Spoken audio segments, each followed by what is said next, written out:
I didn't even know that I was making the biggest mistake. They have heart to do evil. Yeah, I was just crying evil because I was just searching the bag like someone that is crazy. From the rising of the sun to the setting of the same, I lift my voice in praise to glorify your name. You've been my strength, my joy, my guide. With every breath you Hey guys, welcome back to my channel. Welcome back to Juliet. How are you guys doing today?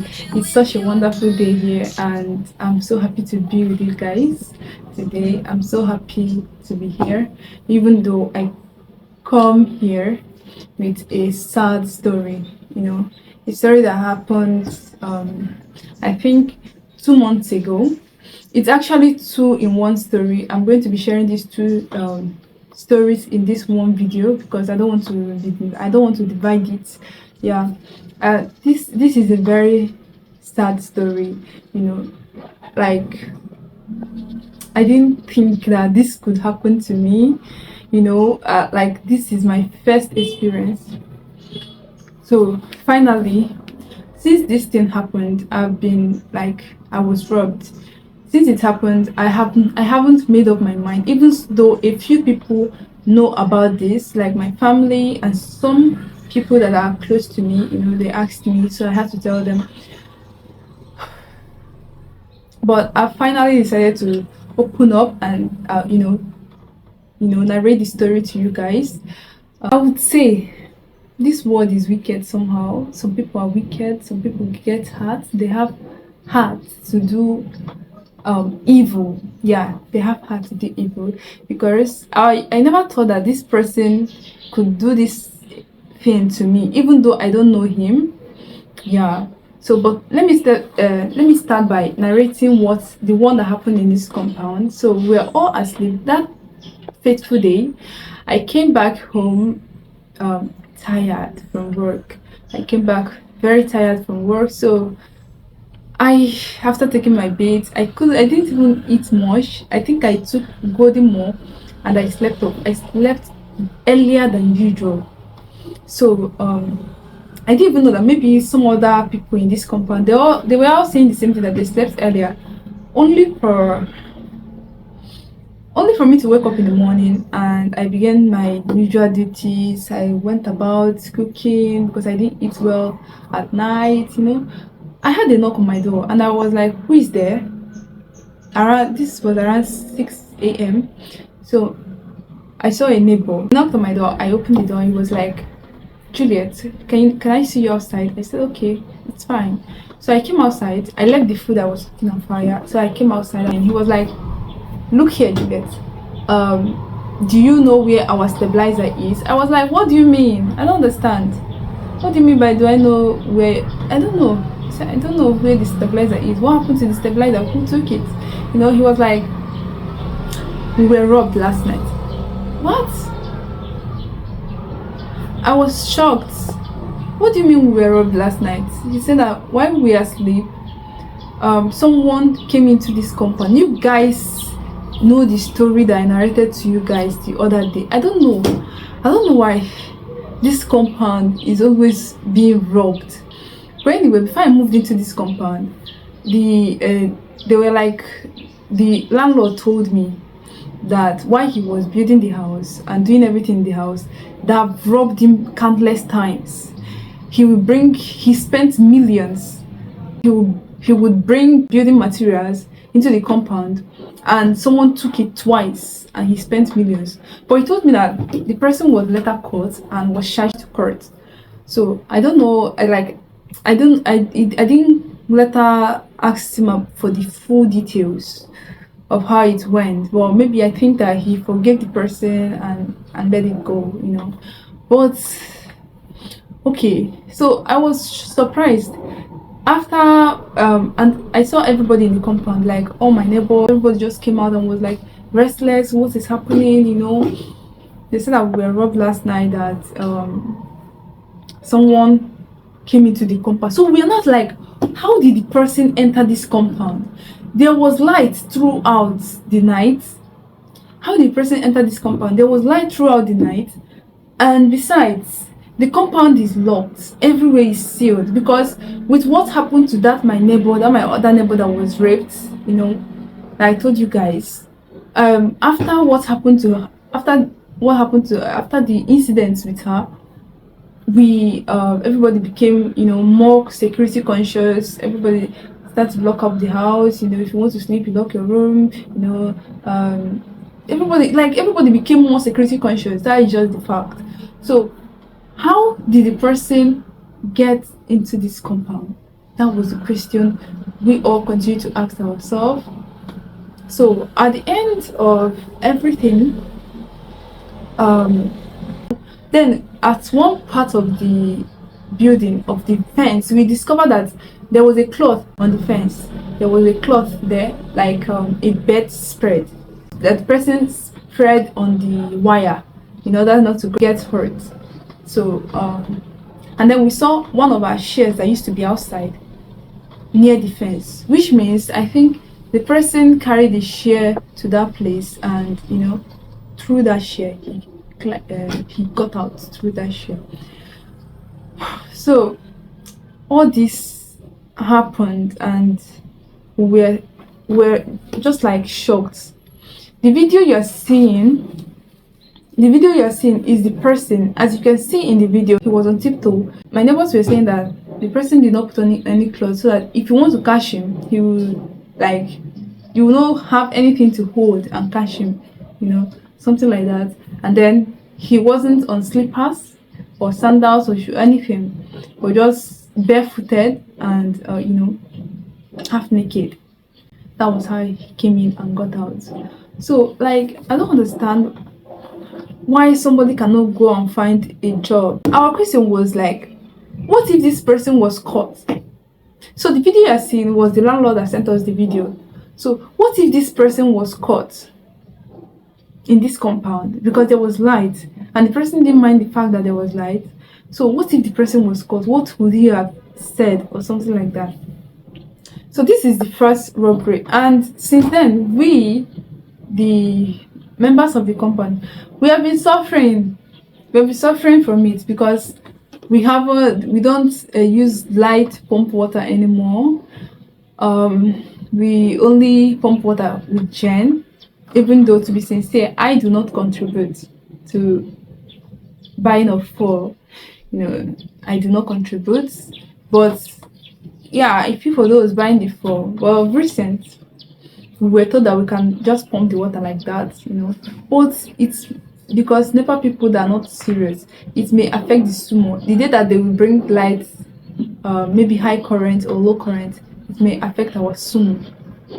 So it will be another big problem.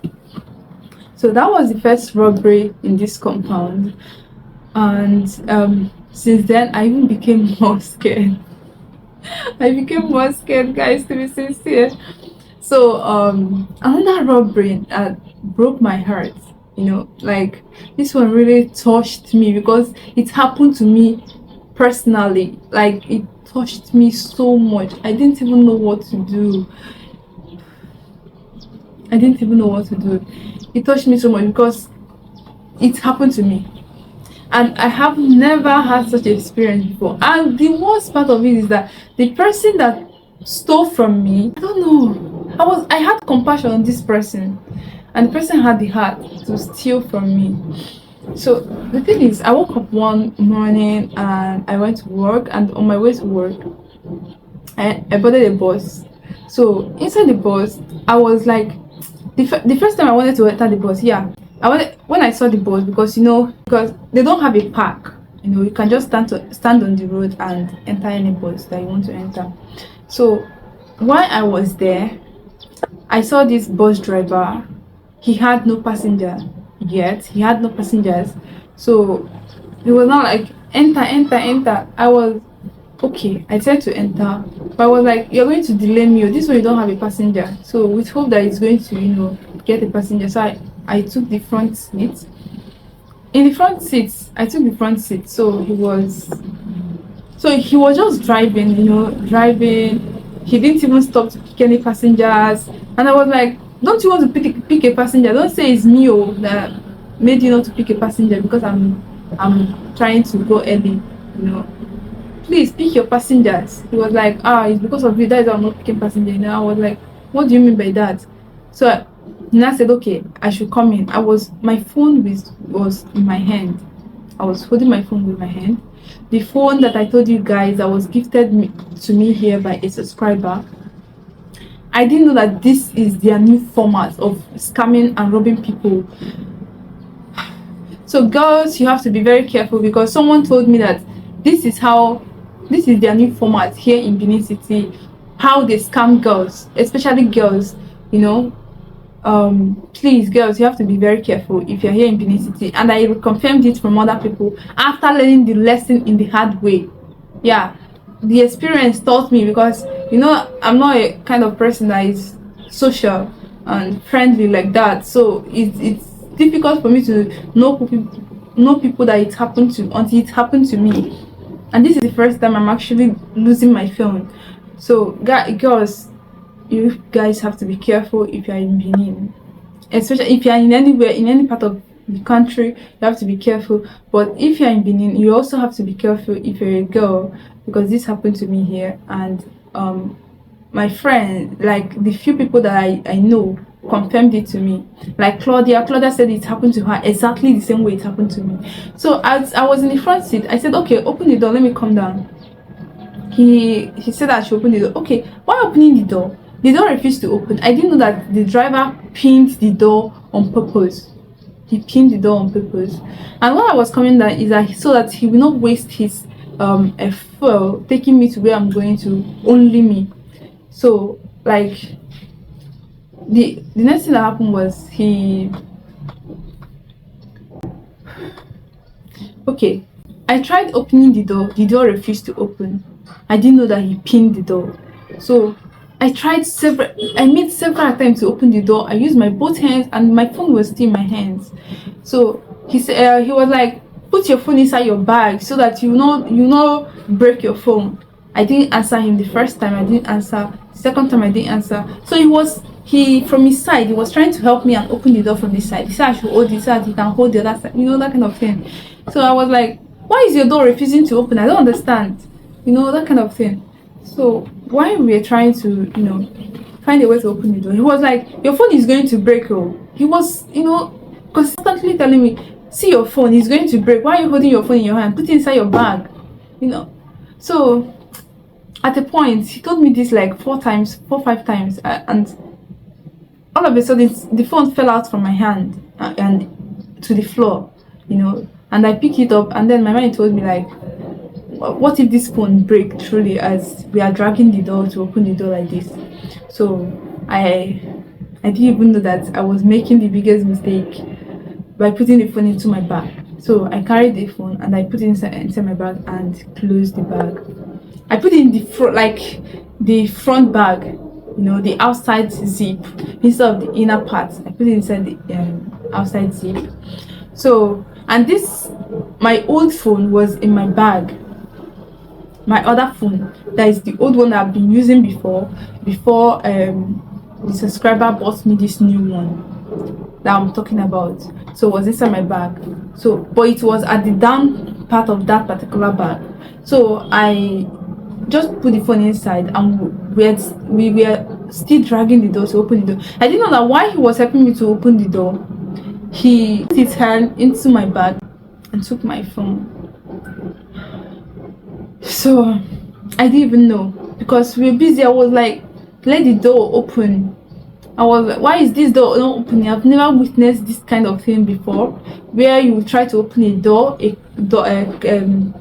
a bus door and it will not open. So while doing that, he took my phone, and he was like, and still the door refused to open. So he now said, okay, I should follow the bag and come down. So I said to follow the bag. There were loads, you know, things packed there. So I just followed the bag, and I came down from the bag. And I was even feeling pity for him that he has to go back and start looking for passengers again. And in my heart, I was praying. When I came down, I was like, God, please help this person to, you know, people that are hustling, that are just hustling. They don't, like, God, please help them to, you know, find passengers, you know. I was just praying for him in my heart, not knowing that this person actually had the mind to rob me and took my belonging. So when I got into the other car, okay, I had to enter another bus. So when I entered another bus, I actually paid him more. I paid him. So when I tried to enter another bus, I entered the bus and I brought out money. And I was like, okay. My man just like told me, check your phone, check your phone. I opened my bag, my phone was nowhere to be found. I searched like a mad woman. I looked for my phone. I couldn't find the phone anywhere. It was so difficult for me to believe. I got to the shop and I was like, I was just crying. I was just searching the bag like someone that is crazy. I was just searching the bag. I refused to stop. Even though I did not find the phone, I refused to stop searching my bag. I scattered everything, poured out everything from my bag. Only the other phone was inside. And thankfully, he didn't know that I had the second phone inside the bag. That the second phone was at the down part of the bag. If not, he would have taken that second phone still. So this was how it happened to me. And when I told my boss about it, my boss was like, oh, it was even when I hadn't finished talking, my boss narrated everything to me. Told me that, see, this is how they do it now. This is the latest development. This is how they scam people now. Like I was shocked. My boss just narrated everything how it happened to me. So, yes, the door refused to open. Yes, he pinned the door. He told me that, but no, mostly these things mostly happen to girls because they don't do it mostly to men, because men, they will just be like, what's wrong with your door? I beg, open your, that kind of thing. But because girls are calm, and he must have looked at me that, this person is calm, So that was what happened, guys. And I had to talk to Claudia. When I spoke to Claudia said that this is exactly what happened to her. Like many people that I told, there was a woman that sells materials, sells things. When I told her about it, she was like, this thing happens to her landlord's daughter exactly the same way, that they usually pin the door. So it really hurt me that this man had the mind to steal my phone. I don't know who am I that he cannot steal my phone, but like I was really hurt. I cried a lot. I cried. Tears cannot bring back the phone. Tears cannot reverse everything that happened. So I had to take permission off day from work, and and I came back to the house. It was such a painful experience. This was my first experience, getting robbed, especially my phone. I've never lost my phone before. No, I've not. But it was so painful because the phone was a gift from a subscriber, and I know how long it took for me to receive that phone. I've been complaining of my phone being bad, being, not able to, film with the phone frustrating me, hanging up and down. Before she had compassion on me, and she was like, okay, she'll get me a phone, and she sent the money for the phone. So it's such a painful experience. So I would urge all girls to be, careful, to be more careful. That is just it.